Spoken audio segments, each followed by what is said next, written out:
Në përfundim të investimit për termoizolimin e 6 pallateve në lagjen 16 të qytetit Korçës, ka nisur largimi kablove të kompanive të ndryshme që ofrojnë shërbime interneti apo telefonie, por instalimet e reja janë bërë sërish në pjesën e jashtme të pallateve, çka për banorët është shqetësuese, jo vetëm sepse muret e termoizoluara të këtyre pallateve do të lagen nga shirat, por edhe sepse janë vendosur në këto shina edhe kablot e korrentit bashkë me kablot e tjera, çka për ta është e rrezikshme.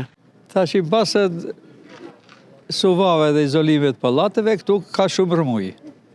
Rëmuj e para që nga kablot që kanë 4 muaj rinë varur, edhe shumë neglizhenca ka nga institucionet përkatëse për tërë llojet e kablove, që janë shumë lloj kablosh. Internetet janë të prera. Lidhja atyre po bëhet në mënyrë jo të rregullt, që me këto lidhjet në për katet e dyta që po shkojnë kablot me këto shinat që po vendosin, këto janë të palishme një që aty shiu do t'i lagë gjitha pallatet, edhe ujë do bjerë prapër në për muret. Nuk i bën toksore, edhe kablot elektriku është kryesorja që i kanë për mure. Banorët e kësaj lagje e kërkojnë që të gjitha kablot të vendosen nën tokë, ashtu si është kryer edhe në shumë zona të tjera, ku është investuar për termoizolimin e pallateve.